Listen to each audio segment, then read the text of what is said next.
हर हर महादेव। व्यास जी कहते हैं, जो धर्म का महान क्षेत्र है और जहाँ गंगा यमुना का संगम हुआ,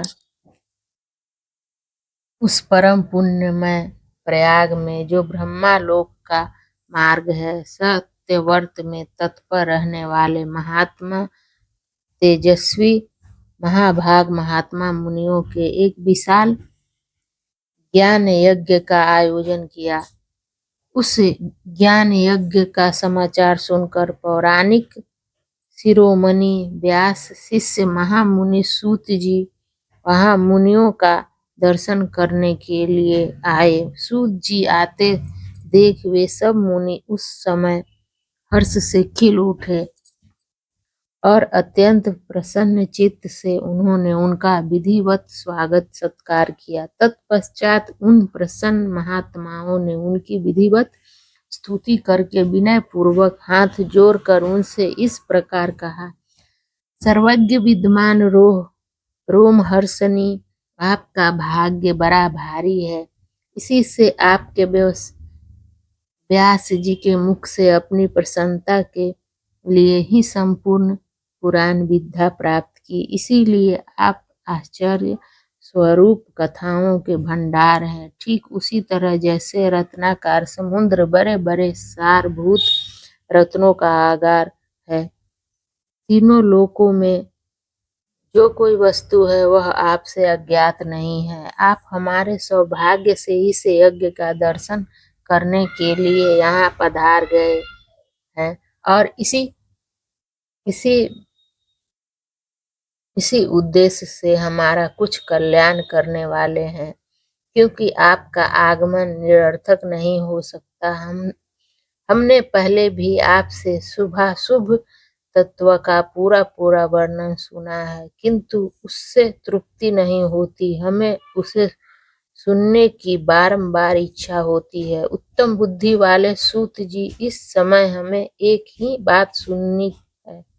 यदि आप अनुग्रह हो तो गोपनीय होने पर भी आप उस विषय का वर्णन करें। घोर कलयुग आने पर मनुष्य पुण्य कर्म से दूर रहेंगे, दुराचार में फंस जाएंगे और सबके सब सत्य भाषण से मुंह फेर लेंगे, दूसरों की निंदा में तत्पर होंगे, पराये धन को हड़प लेने की इच्छा करेंगे, उनका मन पराये स्त्रियों में आसक्त होगा तथा वे दूसरे प्राणियों की हिंसा किया करेंगे, अपने शरीर को ही आत्मा समझेंगे, मूढ़ नास्तिक और पशु बुद्धि रखने वाले होंगे, माता पिता से द्वेष रखेंगे, ब्राह्मण लोभ रूपी ग्राहक के ग्रास बन जाएंगे, वेद बेचकर जीविका चलाएंगे, धन का उपार्जन करने के लिए ही विद्या का अभ्यास करेंगे और मद से मोहित रहेंगे, अपनी जाति के कर्म छोड़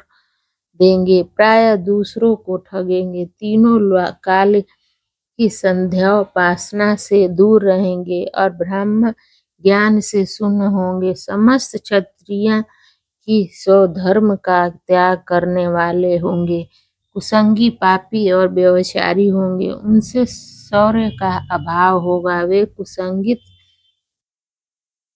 चौर्य कर्म से जीविका चलाएंगे, शूद्रों का सा बर्ताव करेंगे और उनका चित्त काम का किंगर बना रहेगा। वैसे संस्कार भ्रष्ट सौ धर्म त्यागी कुमार्गी धनोपार्जन परायण तथा नाप तौल में अपनी कुसंगित कृति का परिचय देने वाले होंगे। इसी तरह शूद्र ब्राह्मण के आचार में तत्पर होंगे, उनकी आकृति उज्ज्वल होगी, अर्थात वे अपना धर्म छोड़कर उज्ज्वल वेशभूषा से विशोभित हो व्यर्थ घूमेंगे। वे स्वभावतः ही अपने धर्म का त्याग करने वाले होंगे, उनके विचार धर्म के प्रतिकूल होंगे, वे कुटिल और द्विज निंदक होंगे, यदि धनी हुए तो कुकर्म में लग जाएंगे, विद्वान हुए तो वाद विवाद करने वाले होंगे, अपने को कुलीन मानकर चारों वर्णों के साथ वैवाहिक संबंध स्थापित करेंगे, समस्त वर्णों को अपने समकर्ष भ्रष्ट करेंगे। वे लोग अपनी अधिकार सीमा से बाहर जाकर दिग्वचोचित सत्कर्मों का अनुष्ठान करने वाले होंगे। कलयुग की स्त्रियां प्रायः सदाचार से भ्रष्ट और पति का अपमान करने वाली होगी।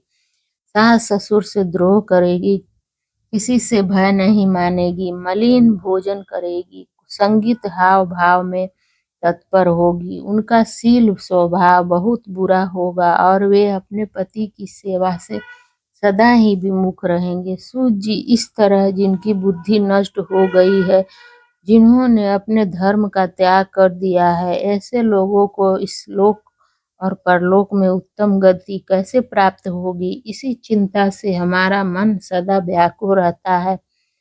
परोपकार के समान दूसरा कोई धर्म नहीं है। अतः जिस छोटे से उपाय से इन सबके पापों का तत्काल नाश हो जाए, उसे इस समय कृपा पूर्वक बताइए, क्योंकि आप समस्त सिद्धांत को के ज्ञाता हैं। व्यास जी कहते हैं, उन भावी आत्माओं मुनियों की यह बात सुनकर सूत जी मन ही मन भगवान शंकर का स्मरण करके उनसे इस प्रकार बोले।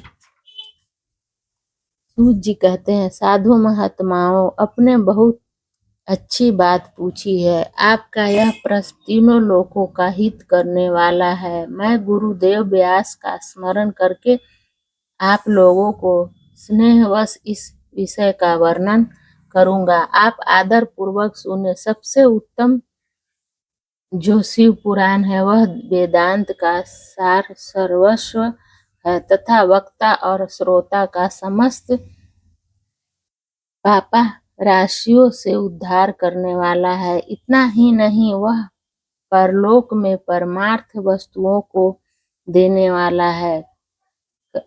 कलिकी की काल्व राशि का विनाश करने वाला है। उसमें भगवान शिव के उत्तम यश का वर्णन है। ब्राह्मणों, धर्म, अर्थ, काम और मोक्ष, इन चारों पुरुषार्थों को देने वाला है। वह पुराण सदा ही अपने प्रभाव की दृष्टि से बुद्धि या विस्तार को प्राप्त हो रहा है। विप्रवरों, उस सर्वोत्तम शिव पुराण के अध्ययन मात्र से वे कलयुग के पापासक्त जीव श्रेष्ठतम गति को प्राप्त हो जाएंगे। कलियुग के महान उत्पात तभी तक जगत में निर्भय होकर विचरेंगे जब तक यहाँ शिव पुराण का उदय नहीं होगा। इसे वेद के तुल्य माना गया है। इस वेद कल्प पुराण का सबसे पहले भगवान शिव ने ही प्रणय किया था। विंध्येश्वर संहिता, रुद्र संहिता, विनायक संहिता, उमा संहिता, मातृ संहिता, एकादश रुद्र संहिता, कैलाश संहिता, सत्य रुद्र संहिता, कोटि रुद्र संहिता, सहस्त्र कोटि रुद्र संहिता, वायवी संहिता तथा धर्म संहिता, इस प्रकार इस पुराण के 12 भेद या खंड है। यह 12 संहिताएं अत्यंत पुण्यमयी मानी गई हैं। ब्राह्मणों, अब मैं उनके श्लोकों की संख्या बता रहा हूँ। आप लोग वह सब आदर पूर्वक सुने। विंध्येश्वर संहिता में 10,000 श्लोक है। रुद्र संहिता, विनायक संहिता, उमा संहिता और मातृ संहिता, इनमें से प्रत्येक में 8-8 हजार श्लोक हैं। ब्राह्मणों, एकादश संहिता में 13,000, कैलाश संहिता में 6,000, सत्य रुद्र संहिता में 3,000, कोटि रुद्र संहिता में 9,000, सहस्त्र कोटि रुद्र संहिता में 11,000, वायु संहिता में 4,000 तथा धर्म संहिता में 12,000 श्लोक हैं। इस प्रकार मूल शिव पुराण की श्लोक संख्या 1,00,000 है, परंतु व्यास जी उसे 24,000 श्लोकों में संक्षिप्त कर दिया है। पौराणिक क्रम संख्या के विचार से इस शिव पुराण का स्थान चौथा है। इसमें 7 संहिताएं हैं। पूर्व काल में भगवान शिव ने श्लोक संख्या की दृष्टि से 100 करोड़ श्लोकों का एक ही पुराण ग्रंथ ग्रंथित किया था। सृष्टि के आदि में निर्मित हुआ वह पुराण संहिता अत्यंत विस्तृत था। फिर द्वापर आदि युग में द्वैपायन, व्यवसाय आदि महर्षियों ने जब पुराण का 18 भागों में विभाजित कर दिया, उस समय संपूर्ण पुराण को संक्षिप्त स्वरूप केवल 4 लाख श्लोकों का रह गया। उस समय उन्होंने शिव पुराण का 24,000 श्लोकों में प्रतिदिन किया। यही इसके श्लोकों की संख्या है। यह वेद तुल्य पुराण 7 संहिताओं में बटा हुआ है। इसकी पहली संहिता नाम बिंदेश्वर संहिता है, दूसरी रुद्र संहिता समझनी चाहिए, तीसरी का नाम सतरुद्र संहिता, चौथी का कोटि रुद्र संहिता, पांचवी का उमा संहिता, छठी का कैलाश संहिता और सातवीं का नाम वायवी संहिता है। इस प्रकार ये 7 संहिताएं मानी गई हैं।